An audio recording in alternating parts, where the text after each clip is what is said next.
Mi sobrina le estrelló un freno en la cara a mi hija, gritando, la próxima vez que te hable, escúchame. Delante de todos los niños. Mi hermana estaba allí y se rió. Esa es mi niña, así es como debe actuar una verdadera reina. La confronté por su comportamiento y mi madre resopló, bueno, dile a tu patética hija cómo respetar a su superior. Mi tío estuvo de acuerdo, por fin alguien enseña respeto y disciplina. Yo no soy el responsable, algunos niños simplemente no aprenden hasta que les pegan.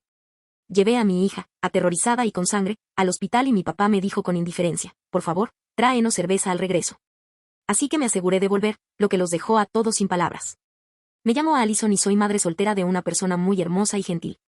Mi tía, mi hija Sophie. Lo que pasó en nuestra barbacoa familiar hace 18 meses lo cambió todo, y me refiero a todo. Ahora, déjenme empezar desde el principio, porque el final los va a dejar atónitos. Mi familia siempre ha sido complicada. Mi hermana Vanessa tiene ese síndrome de la niña de oro que nunca la abandonó del todo, ni siquiera a los 32 años. Se casó joven con un tipo llamado Troy que le permite todos sus caprichos, y juntos han criado a mi sobrina Britney para que viva en un estado de terror absoluto. Britney tiene 10 años, 2 años mayor que Sophie, y ha sido la princesa de la familia desde el primer día. Todos, y me refiero a todos, la tratan como si caminara sobre el agua. Mis padres, Walter y Beverly, siempre han tenido favoritos. Vanessa era la deportista estrella, la popular, la que no se equivocaba. Yo era la estudiosa, la que se esforzaba demasiado, la que aparentemente los decepcionó al tener a Sophie fuera del matrimonio a los 23 años. Nunca me han dejado olvidarlo. La dinámica familiar empeoró después de que el padre de Sophie se fuera cuando ella tenía 2 años. De repente, yo no era solo la decepción, sino una historia con moraleja. Mi tío Dennis y mi tía Donna murmuraban sobre cómo debería haber tomado mejores decisiones, al tiempo que elogiaban a Vanessa por su unidad familiar estable. Sophie, bendita sea, siempre ha sido sensible a este trato. Es tranquila con la familia, cuidando de no ocupar demasiado espacio, siempre intentando complacer a todos. Me rompe el corazón, pero me había convencido de que la estaba protegiendo de lo peor mientras mantenía cierta relación con mi familia. Mirando hacia atrás, puedo ver lo ingenuo y desesperado que fui al creer que mi propia familia no podía ser tan cruel. Ese fue mi primer error. La barbacoa se suponía que era una celebración del 60 cumpleaños de mi padre. Todos estábamos allí, Vanessa y Troy con Britney, mi tío Dennis y mi tía Donna, mis padres y nosotros. Los niños jugaban en el patio trasero mientras los adultos estaban sentados en el patio, bebiendo y charlando. Sophie había estado jugando tranquilamente sola cerca del jardín, recogiendo flores para hacerle un pequeño ramo a mi mamá. Britney estaba charlando con los niños del vecindario que habían venido, contándole sobre su último triunfo en un concurso de baile. Todo parecía normal hasta que oí la voz de Britney cada vez más alta y exigente. Sophie. Sophie, ven aquí ahora mismo. Britney gritaba desde el otro lado del jardín. Vi cómo Sophie levantaba la vista de sus flores, confundida. Se acercó vacilante, todavía agarrando su pequeño ramo. Te dije que vinieras más rápido cuando te llamé, espetó Britney, con las manos en las caderas como una pequeña dictadora. Tienes que escucharme mejor. La voz de Sophie era tan suave que apenas la oí.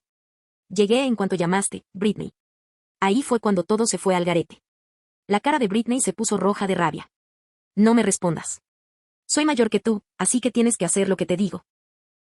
Miró a los otros niños que la observaban con los ojos muy abiertos. ¿De acuerdo, chicos? Díganle que tiene que escucharme. Algunos asintieron con incertidumbre, pero la mayoría simplemente parecía incómoda. Sophie retrocedió un paso, todavía con las flores en la mano. Britney, no te contestaba, solo, cállate. Britney gritó y yo empecé a levantarme de la silla, pero Vanessa me agarró del brazo. Que lo resuelvan ellas solas, dijo riendo. Britney solo le está enseñando habilidades sociales. Debería haber confiado en mi instinto e intervenido en ese momento. En cambio, volví a sentarme, diciéndome que los niños necesitan aprender a manejar los conflictos por sí solos. Ese fue mi segundo error, y del que me arrepentiré toda la vida. Britney cogió un ladrillo decorativo del borde del jardín. Era del tamaño de un libro de bolsillo, áspero y pesado. Los otros niños empezaron a retroceder, presintiendo que algo malo estaba a punto de suceder. La próxima vez que te hable, escúchame. Britney gritó y, antes de que nadie pudiera reaccionar, le lanzó el ladrillo a Sophie directamente a la cara. El sonido que hizo al impactar me atormentará para siempre. Un pensamiento húmedo y horrible, seguido inmediatamente por el grito desgarrador de Sophie. La sangre le brotó por la nariz y la boca al caer de espaldas sobre el césped, con los ramitos esparcidos a su alrededor. Me puse de pie y eché a correr antes de procesar del todo lo sucedido, pero no fui la única que reaccionó con rapidez. Vanessa se levantó de un salto y empezó a aplaudir. Aplaudiendo de verdad. Esa es mi chica, gritó, radiante de orgullo. Así es como debe actuar una verdadera reina. No dejes que nadie te falte al respeto, cariño. Me arrodillé junto a Sophie, que sollozaba y sangraba profusamente. Tenía la nariz rota, y pude ver que el ladrillo le había partido el labio. Había tanta sangre que no podía determinar la magnitud del daño. Dios mío, Sophie, cariño, estoy aquí. Susurré, sacando mi teléfono para llamar al 911 mientras intentaba presionarle la nariz con mi camisa. Mamá, me duele muchísimo, lloró Sophie, mientras la sangre le corría por la barbilla. ¿Por qué me hizo daño Britney? Estaba portándome bien. Mi corazón se rompió en 1000 pedazos. Miré a Britney, esperando ver horror o remordimiento en su rostro. En cambio, estaba allí de pie, con los brazos cruzados, con aspecto satisfecho. Debería haberme escuchado la primera vez que Britney dijo que era asunto de facultad. Ahora lo sabe mejor. Me puse de pie, temblando de rabia, y confronté a mi hermana. Vanessa, tu hija acaba de agredir a mi hijo con un arma. Mira la cara de Sophie. Necesitamos llevarla a un hospital ahora mismo. Pero en lugar del horror y la disculpa que esperaba, Vanessa puso los ojos en blanco. Ay, por favor, Allison. Deja de ser tan dramático. A veces los niños juegan bruscamente. Britney solo estaba poniendo límites. ¿Estableciendo límites? Grité. Le tiró un ladrillo a la cara a Sophie. Fue entonces cuando mi madre decidió intervenir. Beverly se acercó, miró a Sophie, que seguía sangrando y llorando en el suelo, y resopló con desdén. Bueno, dile a tu patética hija cómo respetar a su superior, dijo con frialdad. Britney es mayor y, sin duda, más madura. Sophie necesita aprender su lugar en la jerarquía familiar. Se lo dije a mi madre en completo shock. Esta mujer que me crió, que creía que amaba a mi hija a pesar de sus problemas conmigo, llamaba patética a mi hija de 8 años y hablaba de jerarquía familiar como si viviéramos en la época medieval. El tío Ben no se levanta con entusiasmo de su silla de jardín, ni siquiera se molesta en levantarse. Por fin alguien enseña respeto y disciplina por aquí. Los niños de hoy en día no tienen sentido de la autoridad. La tía Donna, que siempre había parecido la más razonable, asentía. Algunos niños no aprenden hasta que les pegan. Quizás esto le enseña a Sofía a ser más obediente. Me sentí como si estuviera en una realidad alternativa. Mi hija estaba herida y traumatizada, y toda mi familia no solo defendía a su atacante, sino que celebraba el ataque. Los niños del vecindario habían corrido a casa, probablemente para contarles a sus padres sobre la familia loca de la calle. Los paramédicos llegaron en 10 minutos, que se sintieron como los nuestros. Empezaron a atender a Sofía de inmediato, confirmando que tenía la nariz rota y que necesitaría puntos de sutura en el labio. También querían revisar si tenía una conmoción cerebral, ya que el ladrillo la había golpeado muy fuerte. Mientras subían a Sofía a la ambulancia alrededor de las 7 de la tarde, mi padre, que había vivido en silencio durante toda esta dura experiencia, finalmente habló. Por favor, tráenos cerveza a la vuelta. Dijo con naturalidad, como si estuviera haciendo un recado rápido en lugar de llevar a mi hija herida al hospital. Nos quedamos sin provisiones y la fiesta apenas empieza. Lo miré con incredulidad. Se llevaban a mi hija en ambulancia y él me pedía que trajera cerveza. En ese momento me di cuenta de que estas personas no solo eran indiferentes al bienestar de Sophie, sino que la consideraban menos importante que su propia comodidad. Volveré pronto, dije en voz baja, subiendo a la ambulancia con Sophie. El viaje al hospital fue un torbellino de lágrimas de Sophie y las amables palabras tranquilizadoras del paramédico. La paramédica, una amable mujer llamada Janet, le hablaba a Sophie con voz tranquilizadora, explicándole lo que hacían y por qué. Incluso le dio un osito de peluche para que lo sostuviera, el cual Sophie aferró con fuerza con sus dedos manchados de sangre. Mami, me voy a morir, susurró Sophie en un momento dado, con la voz apenas audible entre sus labios hinchados. No, cariño, vas a estar bien, dije, conteniendo las lágrimas. Los médicos te van a curar como nueva. Pero por dentro, me estaba desmoronando. La imagen de ese pinchazo impactando en la cara de Sophie no dejaba de repetirse en mi mente. El sonido, el chorro de sangre inmediato, como se desplomó en el suelo como una pelota rota. Y peor aún, el recuerdo de la reacción de mi familia, los aplausos orgullosos de Vanessa, las crueles palabras de mi madre, la total indiferencia de todos ante el dolor de Sophie. En el hospital, la doctora Foster, médica de urgencias, echó un vistazo a Sophie y llamó de inmediato a un cirujano pediátrico. La sala de espera estaba fría y estéril, llena de familias lidiando con sus propias emergencias. Me senté allí, con la ropa manchada de sangre, sosteniendo la manita de Sophie mientras la enfermera se movía a nuestro alrededor. ¿Puede decirme exactamente qué pasó?, preguntó el doctor Foster con suavidad, con una mirada amable pero profesional. Le expliqué el incidente y vi cómo su expresión se volvía más seria al describir cómo Brittany había lanzado el ladrillo deliberadamente y cómo habían reaccionado los adultos. Tomó notas detalladas y me preguntó si quería hablar con un trabajador social sobre el incidente. Sí, dije inmediatamente. Claro que sí. La trabajadora social, una mujer llamada Patricia, llegó en menos de una hora. Se sentó conmigo mientras examinaban a Sophie, tomando notas detalladas sobre la dinámica familiar y los sucesos previos a la agresión. No fue un accidente, dijo Patricia después de que terminé de explicarle todo. Fue un acto deliberado de violencia de un niño contra otro, permitido y alentado por varios adultos. Eso es sumamente preocupante desde la perspectiva del bienestar infantil. Ella me ayudó a comprender mis opciones, presentar denuncias policiales, contactar con la CPS y emprender acciones civiles. Pero lo más importante es que me ayudó a comprender que este incidente formaba parte de un patrón de disfunción mucho mayor en mi familia. Los niños no se vuelven violentos de repente, explicó. Este comportamiento se ha ido desarrollando y reforzando con el tiempo. El hecho de que varios adultos no solo no intervinieran, sino que celebraran la violencia, sugiere un entorno gravemente tóxico. El tratamiento de Sophie duró un total de 6 horas. El cirujano pediátrico, el Dr. Wells, tuvo que operarla para recomponer la nariz rota. La fractura era grave, lo que ella denominó una fractura nasal desplazada, que requirió una reubicación cuidadosa de los fragmentos óseos. Sin embargo, el Dr. Wells explicó que esperarían hasta que Sophie fuera mayor antes de realizar cualquier reconstrucción estética, ya que sus huesos faciales aún estaban creciendo. Nos centramos en asegurar que pueda respirar correctamente y prevenir infecciones, explicó el doctor Wells después de la cirugía alrededor de la 1 de la mañana. Cualquier problema estético se podrá abordar cuando haya terminado de crecer, probablemente alrededor de los 16 o 17 años. El labio de Sophie requirió 12 puntos de sutura, 6 suturas internas disolubles y 6 externas que tendrían que retirarse en una semana. El corte era más profundo de lo que parecía inicialmente, atravesándole casi por completo el labio. Una de las lesiones que más preocupó a los médicos fue el daño en la mejilla y la zona alrededor del ojo izquierdo. El casco de ladrillo le arañó la cara al impactar, causándole lo que llamaron raspaduras de carretera, pero mucho más profundas. Existía la preocupación de que el daño nervioso pudiera afectar su capacidad para sonreír con normalidad o causar entumecimiento permanente. No sabremos la magnitud total del daño nervioso hasta dentro de varias semanas, explicó el Dr. Foster. Los niños se recuperan muy bien, pero las lesiones del nervio facial pueden ser impredecibles. Durante todo el tratamiento, Sophie no dejaba de preguntarme por qué Britney la había lastimado y por qué nadie la había ayudado de inmediato. Cada vez que preguntaba, sentía como si me clavaran otra puñalada en el corazón. Britney estaba muy enojada y había tomado una mala decisión, se lo decía. Pero lo que hizo estuvo mal y no es tu culpa en absoluto. ¿Pero por qué no me ayudó la abuela?, preguntó Sophie en uno de sus momentos más lúcidos. ¿Por qué se rió la tía Vanessa? Creía que las familias debían protegerse. Esa pregunta me destrozó por completo. ¿Cómo se le explica a una niña de 8 años a quienes más deberían quererla que le fallen tan catastróficamente? ¿Cómo se le mantiene la fe a una niña en el concepto de familia cuando su propia familia la ha traicionado tan completamente? A veces los adultos también toman malas decisiones, dije con cuidado. Y a veces las personas en quienes confiamos nos decepcionan. Pero eso no significa que hayas hecho nada malo ni que merecieras que te hicieran daño. Sophie asintió solemnemente, pero pude ver la confusión y el dolor en sus ojos. Intentaba procesar no solo el dolor físico, sino también el trauma emocional de ser abandonada por personas a las que amaba y en quienes confiaba. El hospital mantuvo a Sophie en observación durante la noche debido a la preocupación por la lesión en la cabeza. Me quedé con ella, durmiendo a pierna suelta en la incómoda silla del hospital junto a su cama. Se despertó varias veces durante la noche, llorando de dolor y pidiendo agua con los labios hinchados.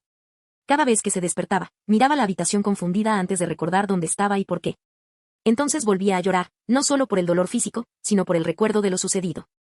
Mami, sigo teniendo pesadillas con Brittany, susurró alrededor de las 3 de la mañana. No deja de tirarme cosas y todos se ríen. Me subí a la estrecha cama del hospital con ella, con cuidado de no tocarle las heridas y la abracé con todo el cuidado que pude. Estás a salvo, cariño. No dejaré que nadie te vuelva a hacer daño, te lo prometo. ¿Y qué tal la cena familiar del próximo domingo? Me preguntó, ¿estará Brittany? No quiero verla más. No vamos a cenar en familia, dije con firmeza. No volveremos a ver a Brittany ni a ninguno de ellos hasta que te sientas a salvo. Sophie se relajó un poco al oír eso. Bien, susurró. No creo que me quisieran mucho. Ese comentario casi me destroza. Mi hija de 8 años había evaluado correctamente que su propia familia extendida no la quería y se había resignado a esa realidad con una aceptación desgarradora que solo los niños pueden manejar. A la mañana siguiente, llegaron varios especialistas. Un cirujano plástico para evaluar las cicatrices faciales, un neurólogo para revisar si tenía síntomas de conmoción cerebral, un oftalmólogo para examinarle el ojo y un psiquiatra para evaluar su estado emocional. Todos los especialistas transmitieron el mismo mensaje básico. Sophie tenía suerte de que las lesiones no fueran más graves, pero probablemente le quedarían recuerdos permanentes de este ataque. El cirujano plástico se mostró optimista sobre la posibilidad de minimizar las cicatrices faciales, pero advirtió que podría tener una ligera asimetría en su sonrisa para siempre. El neurólogo la declaró libre de lesión cerebral grave, pero recomendó monitorizar los síntomas de estrés postraumático. La psiquiatra, la doctora Vanotz, era la más preocupada por el impacto emocional. Las lesiones físicas sanan. Me lo contó en privado mientras Sophie dormía la siesta. Pero la traición de familiares de confianza puede causar daños psicológicos mucho más duraderos.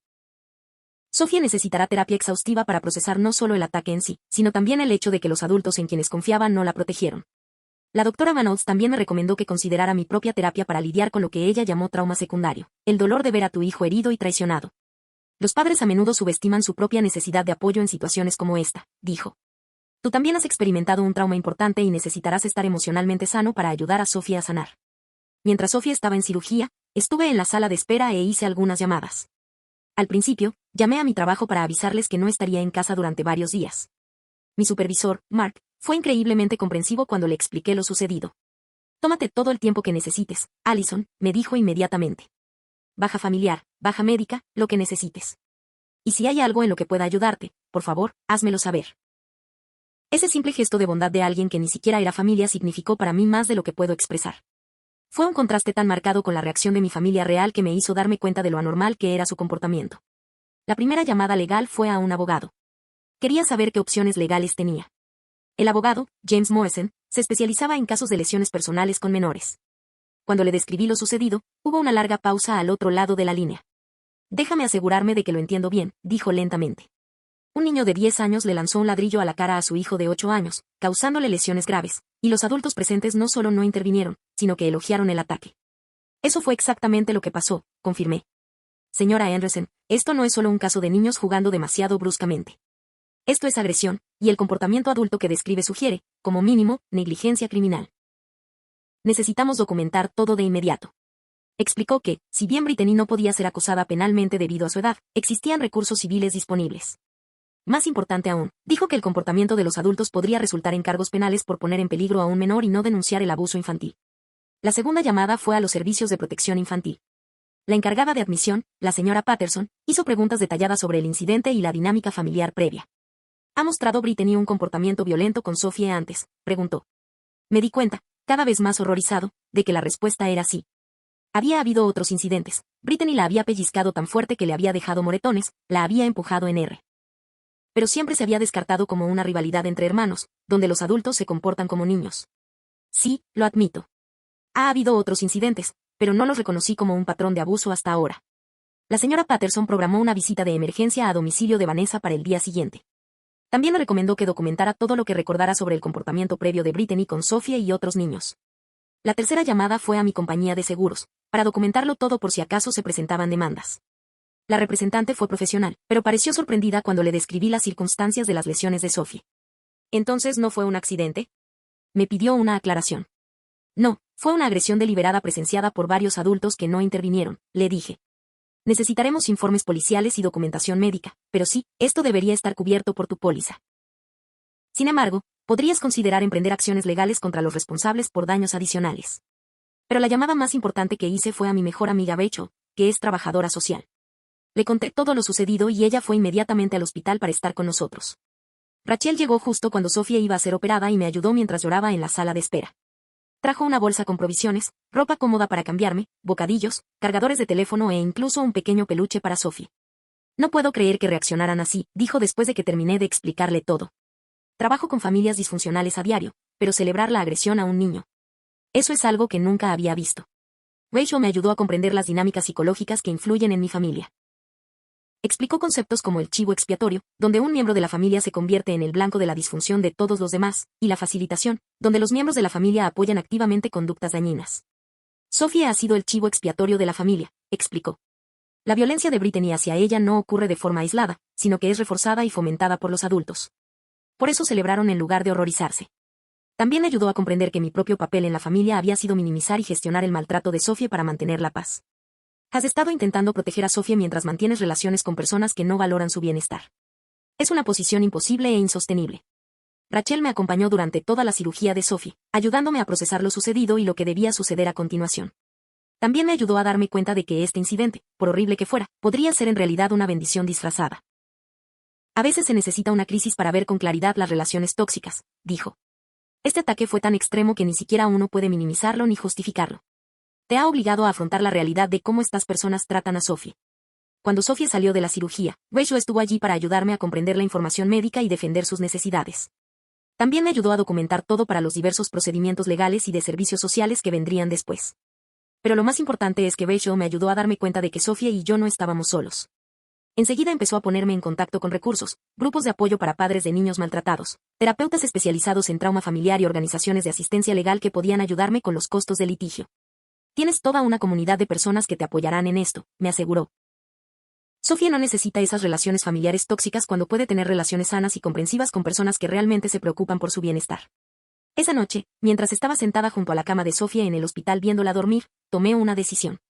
Había terminado de intentar mantener relaciones con personas que lastimarían a mi hija y podía celebrar ese dolor. Estaba harta de exponer a Sofía a personas que la consideraban menos valiosa que su propia comodidad y entretenimiento. Estaba harta de ser la pacificadora familiar cuando no había paz que mantener, solo disfunción que propiciar. Sofía merecía algo mejor, y yo también. Era hora de construir una nueva familia, una basada en el amor, el respeto y el interés genuino por el bienestar mutuo. Allison, dijo al llegar, no se trata solo de ladrillo. Se trata de abuso sistemático y facilitación. Tu familia ha creado un entorno peligroso, y Sofía ha sido el chivo expiatorio. Tenía razón. Mirando atrás, pude ver el patrón. Brittany siempre había sido cruel con Sofía en las reuniones familiares, pero había sido sutil, la pellizcaba cuando los adultos no la veían, la excluía de los juegos, la insultaba. El adulto dijo que si los ignoraban o peor aún, los animaban riéndose o diciendo que así son los niños. Sofía salió de la cirugía alrededor de la medianoche. Tenía la carita hinchada y vendada, pero se recuperaría físicamente. Emocionalmente, fue otra historia. Me quedé con ella en el hospital esa noche y hablamos de lo sucedido. Sofía me pidió que, por favor, no volviéramos nunca a casa de los abuelos, y le prometí que no lo haríamos. También le prometí que Brittany afrontaría las consecuencias de lo que había hecho. A la mañana siguiente, empecé a poner en práctica mi plan. Primero, presenté una denuncia policial por agresión. Como Brittany solo tenía 10 años, no podía ser acusada penalmente, pero tener la documentación oficial era importante para el caso civil que estaba planeando. Entonces llamé a la CPS y denuncié el incidente. Expliqué cómo los adultos no solo no habían protegido a Sophie, sino que habían fomentado y celebrado activamente la violencia. La trabajadora social tomó notas detalladas y programó una visita a casa de Vanessa para la semana siguiente. También contacté con el abogado civil que James Morrison me había recomendado, especializado en casos de menores. Iniciamos el proceso de presentar una demanda civil contra Vanessa y la juzgamos por las acciones de su hija y su falta de supervisión. Pero lo que realmente necesitaba era una ventaja para asegurarme de que mi familia nunca volviera a lastimar a Sophie. Fue entonces cuando decidí investigar por mi cuenta. Durante los 3 meses siguientes, recopilé información discretamente sobre mis familiares. Contraté a un investigador privado llamado Tom Bradley, con experiencia en casos de derecho de familia. También contacté con algunos viejos amigos que trabajaban en banca, seguros y agencias gubernamentales, quienes podrían ayudarme a entender qué registros podrían estar disponibles por vía legal. No le estoy pidiendo a nadie que infrinja la ley, le expliqué a Tom.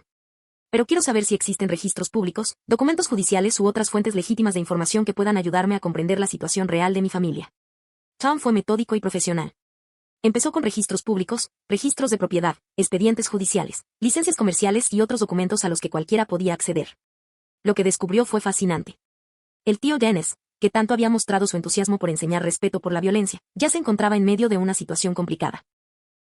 Los registros públicos de divorcio mostraban que Donna había solicitado el divorcio 6 meses antes, alegando diferencias irreconciliables. Pero lo realmente interesante de la información financiera fue que Janes había estado ocultando deudas importantes y había obtenido una segunda hipoteca sobre su casa sin el conocimiento de Donna. La situación de mi padre era más compleja. Como director de la Sociedad de Ayuda a Veteranos local, tenía acceso a fondos considerables. Tom descubrió que se habían planteado algunas dudas sobre irregularidades financieras en la organización benéfica y que ya se estaba llevando a cabo una auditoría interna. También había registros públicos que indicaban que mis padres se enfrentaban a una ejecución hipotecaria de su propia casa. Las solicitudes de discapacidad de mi madre eran de dominio público a través de la Administración del Seguro Social. Lo interesante fue que Tom encontró pruebas de que mi madre participaba en actividades que parecían incompatibles con sus supuestas limitaciones, incluyendo publicaciones en redes sociales que la mostraban en clases de baile y rutas de senderismo. La situación financiera de Vanessa y Troy era la más precaria de todas. Los registros judiciales mostraban que enfrentaban múltiples demandas de acreedores, y su casa estaba programada para ser ejecutada en 2 meses. Los problemas de juego de Troy se documentaron en varios casos de reclamos menores en los que no pagó deudas a negocios locales. Pero la información más perjudicial provino de la escuela de Brittany.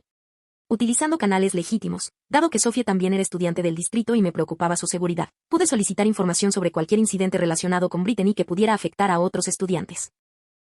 La escuela fue notablemente comunicativa, probablemente porque les preocupaban los problemas de responsabilidad. Brittany había estado involucrada en 7 incidentes disciplinarios distintos solo en el año escolar en curso. El más grave fue empujar a un niño de kinder por las escaleras, lo que provocó que el niño menor requiriera atención médica. La escuela había estado trabajando con Vanessa y Troy en un plan de intervención conductual, pero la agresividad de Brittany había ido en aumento en lugar de mejorar.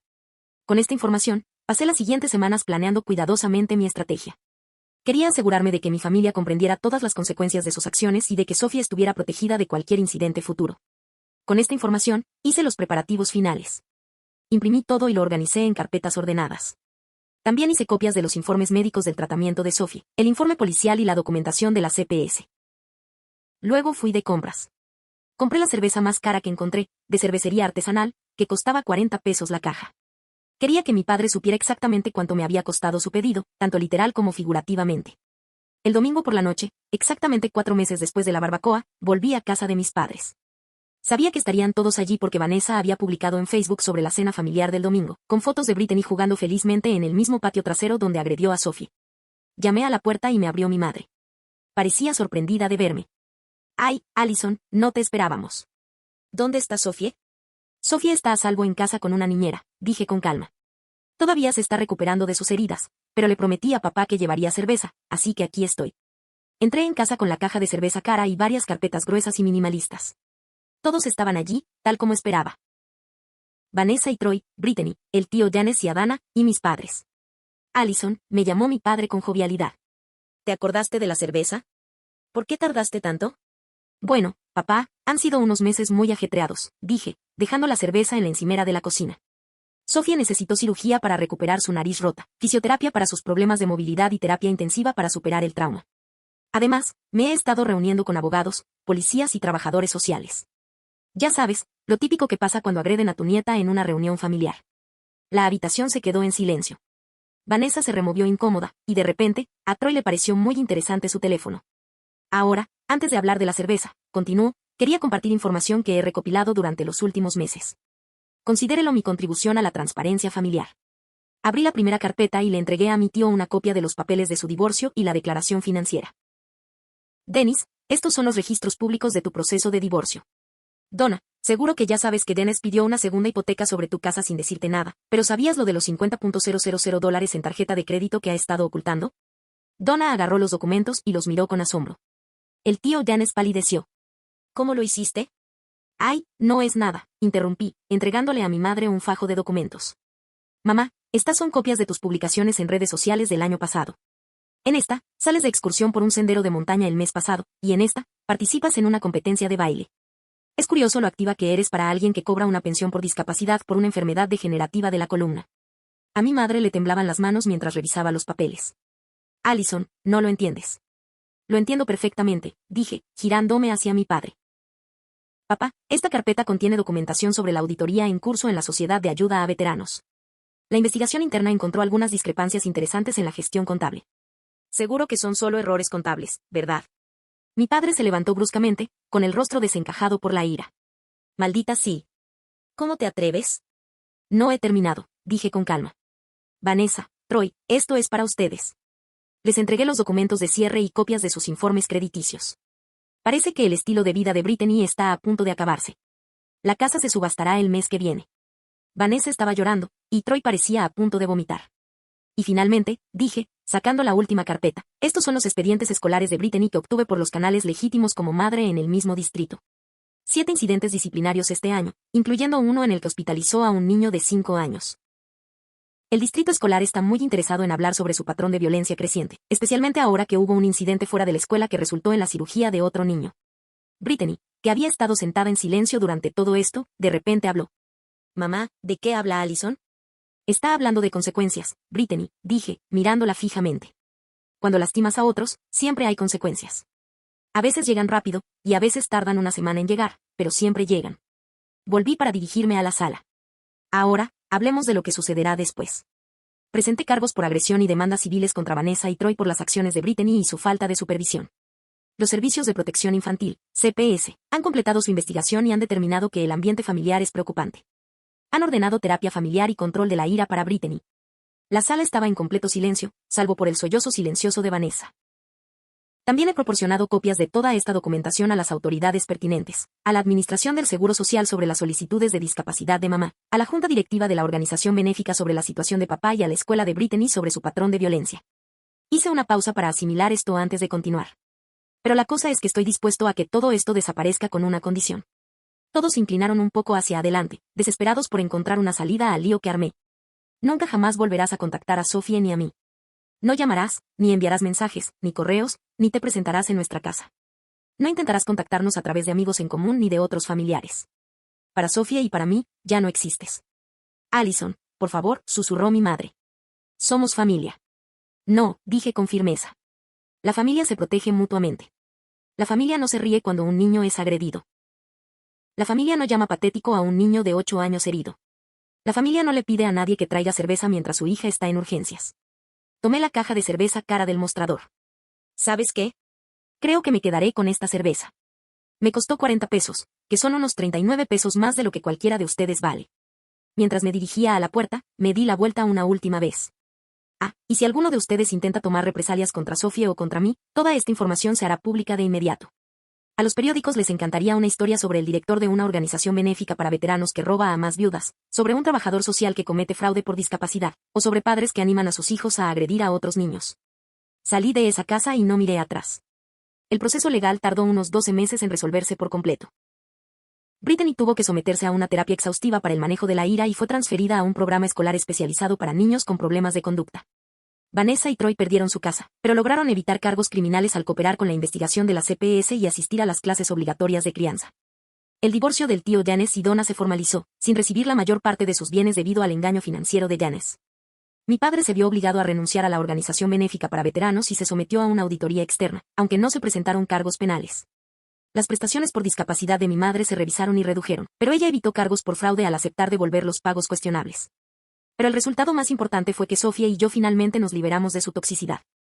Nos mudamos a otro barrio y empezamos de cero. Las heridas de Sofía sanaron por completo, aunque tiene una pequeña cicatriz en el labio que ella llama su marca de valentía. Hemos formado una nueva familia con amigos que realmente se preocupan por nosotros. Sofía está prosperando en su nueva escuela, donde ha hecho buenos amigos y ha recuperado la confianza en sí misma. Asiste a nuestras clases y se ha unido al coro escolar. Ahora se ríe a diario, algo que no me había dado cuenta de que era raro cuando aún vivíamos atrapados en la disfunción familiar. Rachel, mi amiga trabajadora social, nos ayudó a encontrar un excelente terapeuta especializada en trauma familiar. Sofía ha aprendido que no merecía lo que le pasó y que la violencia de Brittany nunca tuvo que ver con nada malo que Sofía hiciera. También he estado en terapia, asimilando la idea de que había estado facilitando el abuso al seguir exponiendo a Sofía a personas que claramente no valoraban su bienestar. He aprendido a confiar en mis instintos y a priorizar la seguridad de mi hija sobre mantener relaciones con personas tóxicas. La demanda civil se resolvió extrajudicialmente, y el seguro de Vanessa y Troy pagó los gastos médicos y de terapia de Sofía. Y lo que es más importante, se les exigió que mantuvieran a Brittany alejada de Sofía permanentemente. El mes pasado, recibí un mensaje de Vanessa rogándome que los dejara volver a nuestras vidas. Decía que Brittany había cambiado y que la familia nos extrañaba. Bloqueé su número sin responder. También supe por conocidos en común que mis padres intentaron presentarse en la escuela de Sofía el mes pasado, alegando que querían reconciliarse con su nieta. La seguridad de la escuela me atrapó de inmediato y les hice entrar sin permiso. Algunos podrían pensar que me pasé de la raya con mi venganza. Podrían decir que destruir la vida de mi familia fue una represalia excesiva por lo que solo fue una pelea de la infancia. A esas personas les digo esto: mi hija de 8 años fue brutalmente agredida mientras adultos de confianza reían y vitoreaban. Esos mismos adultos la llamaron patética y me dijeron que comprara cerveza mientras sangraba. No hay límite para proteger a tu hija de quienes la lastiman y celebran el dolor. No destruí sus vidas, simplemente revelé la destrucción que ya se habían causado a sí mismos y a los demás con sus decisiones y acciones. Sofía ahora tiene 10 años, la misma edad que Brittany cuando la acosó. La diferencia radica en que Sofía usa sus palabras para resolver problemas, muestra empatía por los demás y jamás ha levantado la mano para lastimar a otro niño. Se ha convertido en una persona amable, segura de sí misma y hermosa que sabe que merece ser tratada con respeto. Ahora somos una pequeña pero poderosa familia elegida, compuesta por personas que realmente se preocupan por el bienestar de Sofía. Nuestras vacaciones son tranquilas y divertidas. Sofía se comporta como una niña en lugar de andarse con pies de plomo entre adultos volátiles y sus volátiles hijos. En cuanto a mi familia biológica, de vez en cuando me entero de novedades por los chismes. El tío Dennis trabaja como guardia de seguridad nocturno y vive en un estudio. Donna se volvió a casar y parece mucho más feliz. Mis padres tienen dificultades económicas y, para la mayoría de la gente, se han aislado. Vanessa y Troy siguen juntos, pero apenas logran pagar el alquiler de un pequeño apartamento mientras Troy asiste a reuniones de jugadores anónimos. Brittany, por lo que he oído, está en terapia intensiva y le han diagnosticado varios trastornos de conducta. Al parecer, ha progresado, pero aún recibe visitas supervisadas de otros niños. Una parte de mí espera que reciba la ayuda que necesita y aprenda a controlar sus impulsos violentos. Otra parte nunca perdonará lo que le hizo a Sofía y no le importa mucho lo que le pase. Sé que algunos de los que lean esto pensarán que soy cruel por separarme de toda mi familia por un solo incidente. Pero no fue un incidente aislado, sino la culminación de años de favoritismo, abuso emocional y dinámicas familiares tóxicas. El ladrillo fue simplemente el momento en que finalmente me quité la máscara y vi a estas personas como realmente eran. Sofía y yo estamos construyendo una vida mejor juntas, rodeadas de personas que realmente nos quieren y nos apoyan. Ya no miramos atrás, estamos demasiado ocupados disfrutando de nuestro futuro tranquilo y sin dramas. ¿Y esa cerveza tan cara que nunca le di a mi padre? Sofía y yo la usamos para hacer pan de cerveza para una comida compartida en su escuela. Estaba delicioso, y todos querían la receta. Sofía estaba muy orgullosa de contribuir con algo especial que hizo con su mamá. Así es una verdadera familia, personas que se apoyan mutuamente en lugar de desmoralizarse. Sofía no se merece menos, y yo tampoco. El ladrillo que Britney le lanzó a Sofía en la cara tenía la intención de herirla y humillarla. En cambio, nos liberó a ambos de una familia que, para empezar, nunca nos mereció. A veces, las experiencias más dolorosas conducen a las transformaciones más hermosas. Hoy, Sofía es una niña feliz, sana y segura de sí misma que sabe que la aman incondicionalmente. Ha aprendido que no tiene por qué aceptar el maltrato de nadie, sin importar su relación con ella. Ha aprendido que su madre siempre luchará por ella, cueste lo que cueste. Y yo he aprendido que ser una buena madre a veces implica romper puentes para proteger a su hijo de quienes están al otro lado. Vuelvo a hacer la misma elección en un instante.